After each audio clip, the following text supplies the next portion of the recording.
Muy buenas tardes, queridos hermanos. Sean bienvenidos a este espacio de crecimiento espiritual, un espacio llamado Maná para el Desierto. Vista la pandemia y este tiempo en el que hemos estado confinados y restringidos también de muchas actividades, o limitados en muchas actividades, lo hemos interpretado como un momento de desierto, de prueba, pero también de oportunidades que nos regala nuestro Dios para que nos repensemos, nos reinventemos también, pero sobre todo para que crezcamos por la cercanía familiar que se presenta, por la convivencia cercana, que se da como una oportunidad en este tiempo. Si bien ya hemos comenzado también actividades fuera. Vamos a comenzar con la oración por la paz. Señor, hazme un instrumento de tu paz, que donde quiera que haya odio, siembre yo amor, donde haya injuria, perdón, donde haya duda, fe, donde haya desesperación, esperanza, donde haya oscuridad, luz, donde haya tristeza, alegría. Oh Divino Maestro, concédeme que no busque ser consolado, sino consolar, que no busque ser comprendido, sino comprender, que no busque ser amado, sino amar, porque dando, recibo, perdonando es como tú me perdonas, y muriendo es como nazco a la vida eterna. Amén. Bien, les he dicho en esta semana que estamos nosotros trabajando reflexiones o haciendo reflexiones sobre la paz, pero sobre todo sobre una pedagogía del perdón para llegar a la reconciliación. Entonces, hasta el momento en que hemos reflexionado, primero en la ofensa, cómo suceden las ofensas, por qué se dan, la inevitabilidad de la ofensa por la convivencia, es decir, si convivimos es imposible que no nos ofendamos. Por otra parte, hemos dado otro paso en el que decíamos que uno puede con la ofensa hacer una de dos: o recibir la ofensa, sentirse profundamente por la ofensa, así ofendido, y empezar a sentir rencor y rabia, pero que una rabia y un rencor cultivados, así como se riega una planta, pues dejan también la posibilidad de que brote poco a poco el odio. Y cuando uno odia, quiere que el otro muera. De hecho, el odio está, digamos, asociado a la muerte. Entonces, esa es una posibilidad.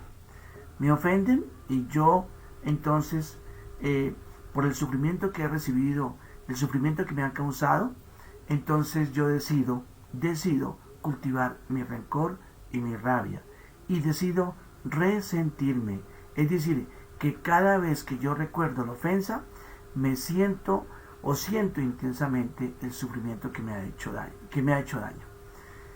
Bien, y con las consecuencias que hemos visto, físicas, emocionales o afectivas. Pero, y ahora viene, digamos, un segundo camino. Pero yo también puedo hacer o recorrer el camino que me propone Jesús. Y ese camino es el de del perdón. Hemos hablado de qué no es perdonar. Perdonar no es olvidar. Perdonar no es ir a buscar a la persona para decirle yo te perdono. Perdonar tampoco es justificar o aprobar el daño que el otro me ha hecho. Perdonar, decíamos nosotros, entonces es atreverse a mirar al ofensor o al victimario con nuevos ojos, sobre todo reconociendo que detrás de la ofensa se esconde un niño frustrado, miedoso, muchas veces obligado, oprimido, allá como que arrinconado y con miedos y temores. Entonces, el perdón, ¿qué implicaría? Que yo aprenda a mirar ese interior del ofensor. Que yo no me quede mirando como que la pantalla, sino que mire la luz. Esa fue la imagen que nosotros dijimos. Que yo no me quede mirando como que la figura del ofensor, su apariencia, sus ojos, sus gritos, recordándolos, su rostro, el que puso cuando me ofendió, sino que mire y me atreva a ir al interior para ver allí, digamos, lo que hay de miedos que tiene el ofensor, de opresiones, de sentimientos frustrados, de experiencias también de infancia traumáticas o dramáticas, que son las que lo llevan a reaccionar de esa manera. Entonces, perdonar es atreverme a cambiar la percepción que se queda únicamente en lo externo. Yo les decía, miren, uno cambia la percepción o la idea que tiene de una persona, incluso del ofensor. Por ejemplo, se entera de cómo vivió la infancia y entonces uno dice, realmente, no es para justificarlo, pero sí para comprender por qué reaccionó así. Entonces, ese es, digamos, ante todo la experiencia del perdón. Y por eso es un trabajo de todos los días. Implica un cambio de actitud, pero como consecuencia de haber entrado en su interior para reconocer lo que en él habita. Bien, vamos hoy a hablar de la reconciliación. Entonces, para esto parto de un texto del Evangelio de Mateo, en donde Jesús dice lo siguiente, después de enseñar sobre el odio. Dice, si al presentar tu ofrenda, está en el capítulo 5 de Mateo, versículos 23 y siguientes. Por tanto, si estás presentando tu ofrenda en el altar y allí te acuerdas que tu hermano tiene algo contra ti, deja tu ofrenda allí, delante del altar, y ve, reconcíliate primero con tu hermano, y entonces ven y presenta tu ofrenda. Reconcíliate pronto con tu adversario, mientras vas con él por el camino, no sea que tu adversario te entregue al juez, el juez al alguacil, y seas echado en la cárcel. En verdad te digo que no saldrás de allí hasta que hayas pagado el último centavo. Perdón, haciendo aquí un poquito la luz. Bien, entonces, invitación clara de Jesús. ¿Cuál es? Reconcíliate con tu hermano, incluso antes de hacer cualquier celebración cultual. Sea tu oración y sea la Eucaristía, sea cualquier devoción que se haga, primero reconcíliate con tu hermano. Bien, entonces yo quiero hablar hoy de lo que es la reconciliación.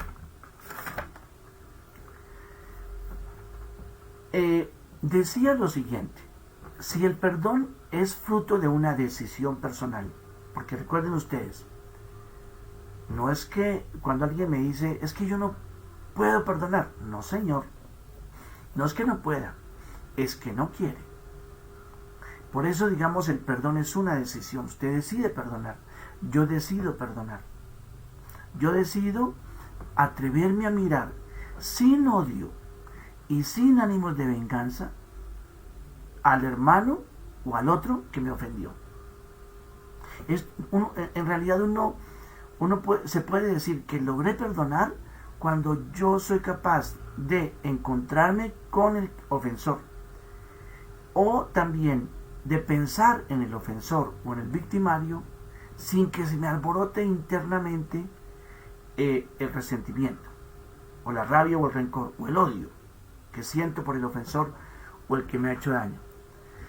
Y sobre todo, cuando haciendo memoria del sufrimiento que me ha causado, yo soy capaz de mirarlo sin ánimos de venganza, sin ánimos de devolver, sin deseo de devolver mal por mal, y sin perder la paz. Lo más importante, yo creo que el termómetro para medir cuándo he perdonado a una persona es eso, que siento paz a pesar del daño o de el sufrimiento que me ha causado o el daño que yo he recibido. Porque recordemos, perdonar no es olvidar. Porque entonces, ¿qué perdono? Si ya lo olvidé. Uno perdona lo que recuerda. Uno perdona lo que en la memoria está. Por eso les he dicho y lo repito permanentemente, perdonar no es olvidar. Cuando uno le pide a alguien que perdone, no le está pidiendo que olvide. Porque es que precisamente se requiere de recordar para saber que perdona. Bueno, pero entonces el indicador, creo, más claro de que yo he perdonado es el que yo puedo recordar sin sentir odio y sin sentir ánimos de venganza contra la persona que me ofendió, el ofensor o el victimario. Bien, hablemos, les decía entonces ahora de la reconciliación que nos aconseja Jesús. Si el perdón fue una decisión personal, igualmente la reconciliación es una decisión personal. Reconciliarme. Quiero explicar lo que existe, lo que significa la palabra reconciliar. La palabra reconciliar viene también eso, muy bien, Graciela, ciertamente, perdonar es también recordar sin dolor. Saludos también a Tatiana y a Patico, que están ahí también conectadas. La reconciliación es otra decisión. ¿Qué es reconciliar? La palabra reconciliar se puede descomponer en dos partes. Conciliar y el re. Re significa volver y conciliar significa poner de acuerdo, acomodar, caminar juntos, concordar, concertar, fraternizar. Entonces, la palabra reconciliación lo que está queriendo decir que la persona con la que yo caminaba junto, con la que vivía en armonía, con la que vivíamos juntos, con la que fraternizábamos, con la que estábamos en todo de acuerdo, por el hecho de la ofensa se rompió, diríamos así, la conciliación. Entonces, reconciliar es volver a conciliar, volver a estar de acuerdo, volver a poner, la mejor expresión es como volver a poner los corazones juntos. Conciliar, volver a conciliar, volver a poner de acuerdo, volver a caminar juntos, volver sobre todo a unir los corazones que se separaron por la ofensa. Entonces, y eso exige un trabajo interpersonal, no solamente mío, sino también con el ofensor o el victimario. El ofensor y el ofendido se sientan juntos, el victimario y la víctima se sientan juntos para llegar a un acuerdo sobre la forma como de ahora en adelante su relación será.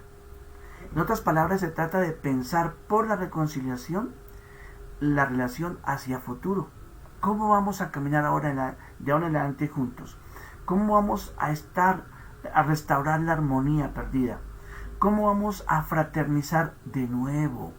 ¿Cómo vamos a concertar, a concordar? La palabra concordar es la palabra que significa cordar, o corde viene de corazón, y con es, digamos, vuelvo nuevamente a estar juntos, unidos los corazones.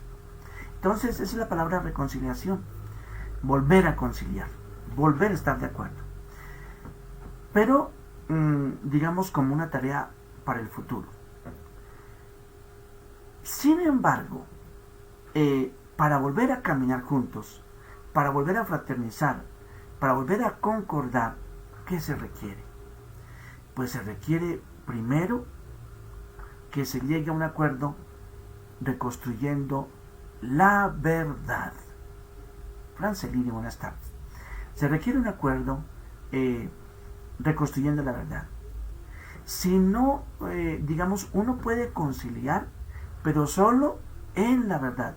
Yo me reconcilio, pero solo si hay reconstrucción de la verdad. No puede reconstruirse una relación, sea de pareja, no puede reconstruirse una relación en un colectivo social o con otros colectivos o grupos sociales si no hay un encuentro del ofensor y el ofendido, del victimario y la víctima, un encuentro en la verdad. En la verdad. Sobre la base de mentiras, sobre la base de engaño, no puede haber verdadera reconciliación. Imagínense una pelea de pareja, una situación en la que ha habido un disgusto, incluso violencia, palabras que abrieron heridas, insultos, humillaciones, en una disgusto, pelea de pareja. Si cuando se trata de volver a conciliar, uno tiene una narración de lo que pasó mentirosa, pues naturalmente es imposible la verdad. Las narrativas, es decir, los relatos de lo que sucedió, deben ser relatos de verdad. Relatos apoyados en la verdad. Entonces, por eso es imposible una reconciliación sobre la base de relatos mentirosos. Usted está mintiendo. Así no fue. Eso no fue así. Pues sí, definitivamente, si no hay la humildad también para reconocer y sobre todo preocupación por buscar la verdad. ¿Qué fue lo que pasó? ¿Por qué se dio? ¿Qué fue lo que sintió? ¿Cómo lo agredí? ¿Qué le dije? ¿Qué fue lo que lo hirió? Si no hay unas respuestas verdaderas a esas, por ejemplo, a esas preguntas, pues es muy difícil que uno se encuentre y que pueda reconstruir precisamente o conciliar y volver a construir una relación armónica. Entonces, por esto, para alcanzar también la paz, la armonía, se debe buscar entonces un espacio y un tiempo neutral para que allí víctima y victimario, ofensor y ofendido se encuentren. ¿Por qué hablo de un espacio neutral? A ver, por ejemplo, si la pelea fue en la sala, si el disgusto fue allí donde estaban los muebles que también contribuyeron a que se agredieran, no sé, alguien lo botó sobre el mueble, el espacio neutral pide que salgamos de ese escenario donde se produjo la relación, la ofensa y la ofensa violenta con palabras o gestos. Buscar un espacio neutral, es decir, que no incline la balanza ni para allá ni para acá.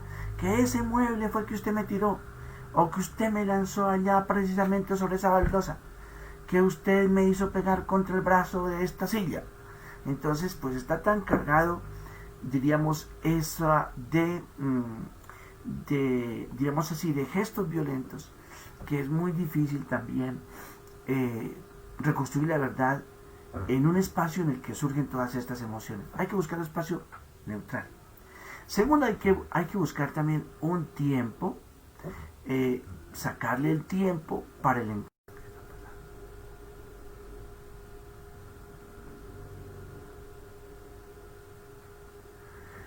Entonces, por eso se requiere puede ser la del ofendido, pero hay otra ya que es la del ofensor, y hay que escucharla. Con frecuencia digo, Dios es muy sabio porque nos dio dos oídos. Y dos oídos para que uno escuche siempre dos versiones, los dos relatos, las dos narraciones. Supongamos que en una relación de pareja estamos acercándonos a la reconciliación. ¿Qué hago yo en este caso como sacerdote? Pues yo escucho lo que dice el esposo y escucho lo que dice la esposa, pero también escucho uno lo que dicen los hijos o los que estuvieron allí presenciando. Siempre hay dos relatos y otros múltiples relatos también, pero digo yo, en una relación de pareja, si se trata de acercar a dos, ofensor y ofendido, está el oído para escuchar al ofensor, al victimario, y el oído para escuchar a la víctima y al ofendido. Y Dios fue muy sabio porque nos puso el cerebro aquí, en la mitad, para que las versiones entren y yo haga con mi cerebro también la síntesis. Es decir, que yo como que saque la conclusión después de escuchar a los dos. Eso cuando uno se mete en la parte de consejería o de apoyo a una relación de pareja que buscan también reconciliarse. Reconstruir la verdad no siempre es fácil. Ustedes se dan cuenta que en este momento existe lo que se llama la Comisión de la Verdad. Qué difícil que se acepte. Y cuando quedan 480 días, creo yo, para que la Comisión de la Verdad que preside el padre Pachito de Rú, que es un hombre de Dios, un hombre santo, y que están reconstruyendo la verdad de la guerra, del conflicto armado que se vive en Colombia, en el que hay todos estos actores, o sea, todas las víctimas, todos los victimarios, llámense paramilitares, llámense guerrilleros, llámense delincuencia. Bueno, todas estas personas, todos estos actores, población también civil, llámense militares, policía, en fin, ejército, todos los que entraron en la guerra, los que entramos también, porque puede ser que por omisión o por no haber hecho nada, también contribuimos. Después de escuchar a todos, o la Comisión de la Verdad tiene la tarea de escuchar a todos los actores, y no pueden negar precisamente el relato que tenga alguno, porque sirve para aclarar qué fue lo que sucedió, por qué llegamos a esta situación de guerra, de muerte, de matanza, de masacres, por qué llegamos a esta situación en la que la convivencia entre los colombianos está también difícil. Lo mismo a nivel de pareja. ¿Por qué llegaron a esta situación de violencia, de agresividad, de estos gritos, de estas humillaciones? ¿Por qué se llegó? ¿Qué está pasando? Y entonces se reconstruye por la memoria la verdad de la pelea, del conflicto, porque digamos también todos los que están ahí metidos contribuyen aportando su relato, su narración, su versión. Entonces, y les decía, por eso es tan difícil. Cuando, yo me imagino, les decía, qué pena, cuando entregue la Comisión de la Verdad su informe, qué difícil va a ser aceptar la narración final. Qué difícil. Porque habrá algunos que queden contentos, así efectivamente eso fue lo que sucedió, pero habrá otros que protesten, que renieguen y que prácticamente casi que amenacen a la Comisión de la Verdad, o la desautoricen, la descalifiquen, porque así somos. Nos cuesta mucho aceptar la verdad. Es difícil aceptar la verdad. Cuando Pilato estaba interrogando a Jesús, hay una pregunta que él le hace. Jesús dice: soy rey, para esto he nacido, para esto he venido al mundo, para dar testimonio de la verdad. Todo el que es de la verdad, escucha mi voz. Todo el que ama la verdad, escucha a Jesús. Pilato le preguntó: ¿qué es la verdad? Lamentablemente Jesús nos dejó en suspenso y no respondió. Pero sí nos había dicho él, Jesús, allí en Juan capítulo 14, yo soy el camino, la verdad y la vida. La verdad, toda la plenitud de la verdad sobre Dios, la verdad sobre lo humano, sobre la vida, la encuentra uno en Jesús. Por eso es tan necesario acercarnos a Él. Sin Él es muy difícil reconstruir la verdad. Porque allí está el ideal de lo humano, el ideal de lo que estamos llamados a hacer, de nuestra vocación. Allí está lo que es Dios y cómo se revela en Jesús, en su compasión, en su clemencia y en su misericordia. Que por ejemplo en la reconstrucción de la verdad uno diga: usted no tuvo compasión, ni clemencia, ni misericordia. Es que el criterio para nosotros de Jesús, yo defiendo mucho que si no se centra uno en Jesús, también es imposible acercarse a la verdad. Así cada uno tenga su propio relato, claro, con el que nosotros también estamos llamados a dialogar. Pero el criterio para mí, digamos que soy cristiano católico, es la verdad que me da Jesús. Bueno, dejemos acá para no alargarme más, porque pues la media hora, de tal manera que seamos breves también en la intervención y continuamos hablando de la verdad, para ir acercándonos a lo que es la justicia y la reparación después. Y así ustedes tengan como un recorrido de qué hacer para que uno efectivamente haga un proceso de paz después de ofensa que se ha dado. Ofensa, perdón, reconciliación. Dios los bendiga, que tengan ustedes muy buena tarde.